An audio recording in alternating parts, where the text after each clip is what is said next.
Hi, Peter Wakeman. I'm just commenting on the last day of Prime Minister Jacinda's Ardern departure from office. I think it's very sad she, as Prime Minister, didn't extend the COVID response Royal Commission, and the fact that she doesn't want a by-election and is delaying her departure from Parliament to try and avoid a by-election. I think it sounds desperate when a Prime Minister is leaving, sets the election date, and then stays on a little bit longer to avoid a by-election.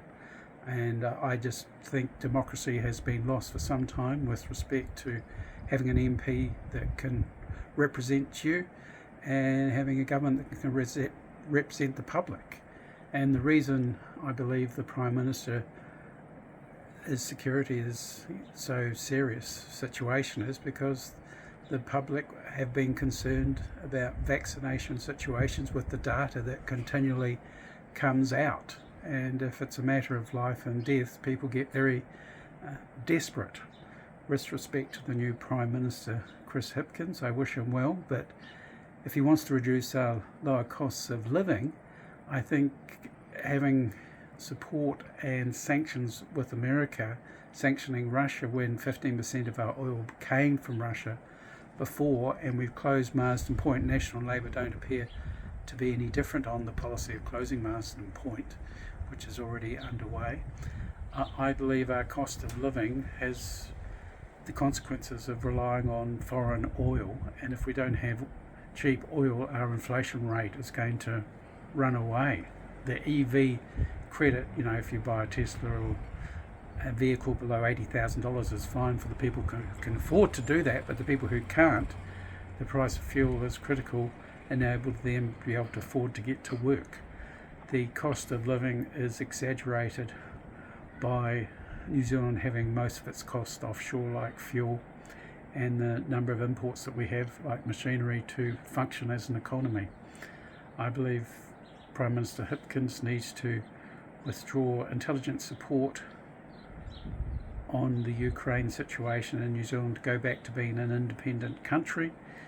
The private banks in Australia have had an advantage by being able to borrow at 0.1% from the Australian Reserve Bank, and the New Zealand Reserve Bank didn't get as cheap as that. So I think New Zealand is just a place for Australian banks to make lots of money in the form of, I don't know, maybe 35% of their profits from New Zealand, and we just get nothing from Australia in return of similar value.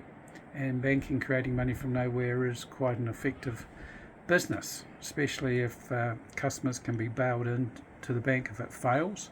I do not believe we want a digital currency where people can be deplatformed with money, as they were in Canada, protesting against the truckers' strike and having their bank accounts frozen.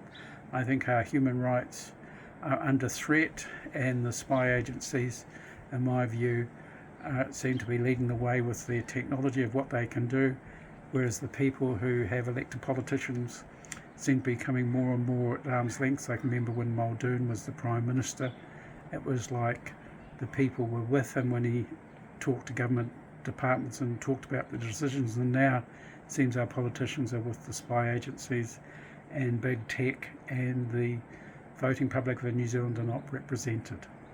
So I have Official Information Act requests outstanding by the Prime Minister, who has requested a delay after she leaves office to fulfil it. I'm not satisfied with transparency about this government, and I plan to hold them to account. Many thanks.